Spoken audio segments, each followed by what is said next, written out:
Hello everybody, this is Captain Jerwa bringing you another narrated Pokemon Showdown battle. No, I haven't uploaded in a while, but that will be addressed at the end of the video. But anyway, let's get right into this battle. I'm using a RMT that I found in the OUs. It's called Rodell Revolution and is basically just a balanced sand team.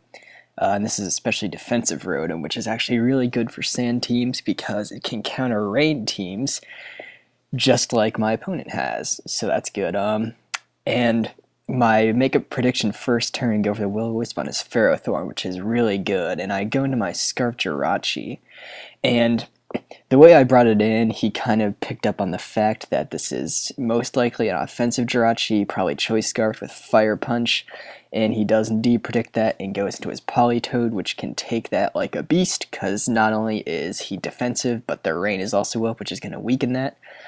And yeah, so I'm just going to brand my Rotom Wash, which is basically a perfect Politoed counter because it can take his hits and hit him with the super effective Volt Switch.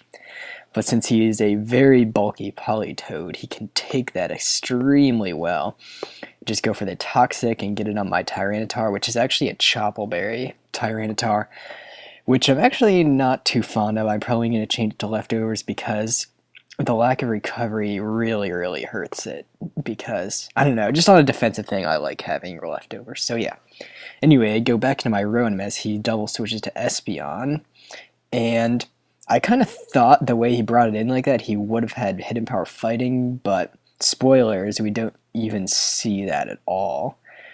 And yeah, anyway, I go into my Jirachi because I can take that Psyshock since it's 4 times resisted, and he basically just decides to go into his Ferrothorn because my team kind of has a lot of things for it. My Latios does have Hidden Power Fire, so he basically just decides, you know, this Ferrothorn really is not going to do much. It's burned, he's got rocks up, so let's just let it die.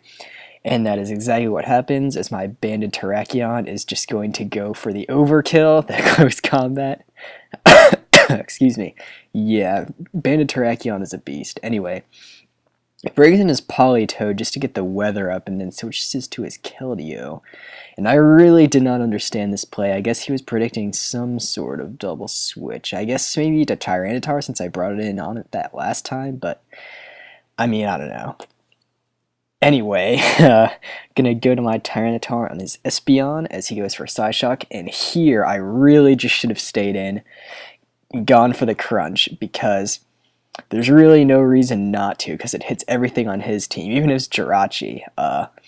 But I decided to just switch to my Jirachi, letting him baton pass that to his Politoed and get their rain back up, and if you haven't noticed, there is a constant theme of him just being able to send in his physically defensive Politoed on my Jirachi to get his rain up, which is really just hurting me like a lot. So yeah, especially since he's able to get this Toxic on my Rotom, which is basically the main thing stopping him because I do have Pain Split. But yeah, anyway, he goes into his Jirachi to take that Volt Switch, and I'm just going to go into my Gliscor just because I want to kind of scout a set, also get my Toxic Orb going, because if he is the Paraflinching set, I can take him on, but he does reveal that he is also a Choice Scarf Jirachi.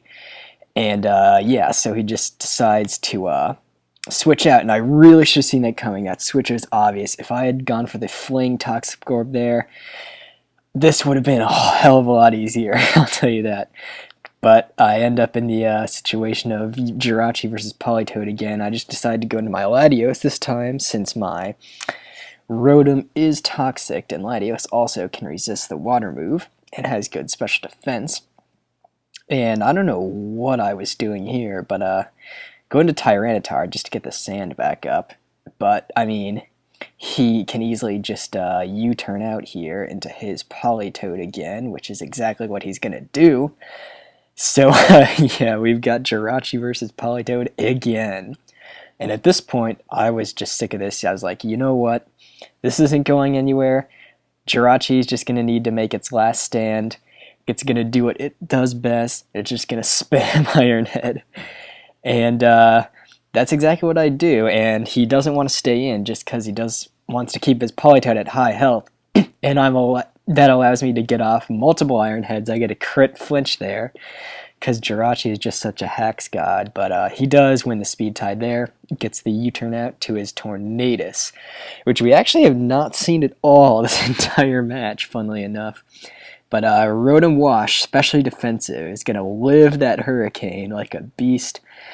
Go for the Pain Split, basically get back up to where I was before, after Toxic, or basically when I first got Toxic.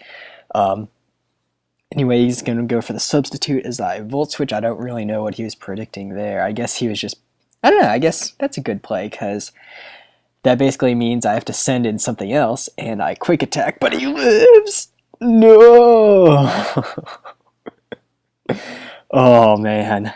When he lived, my heart just sank, because my Terrakion died, but it's okay, because now, got my Tyranitar in here.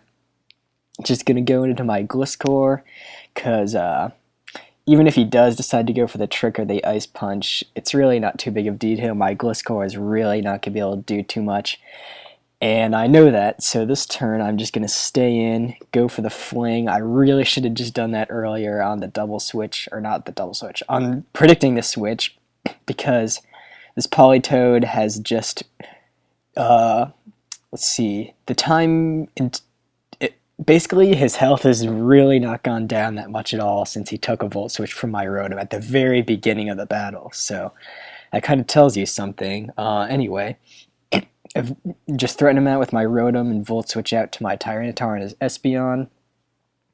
Probably should have just gone straight for the Crunch again here, but I do end up going to the sorry, excuse me.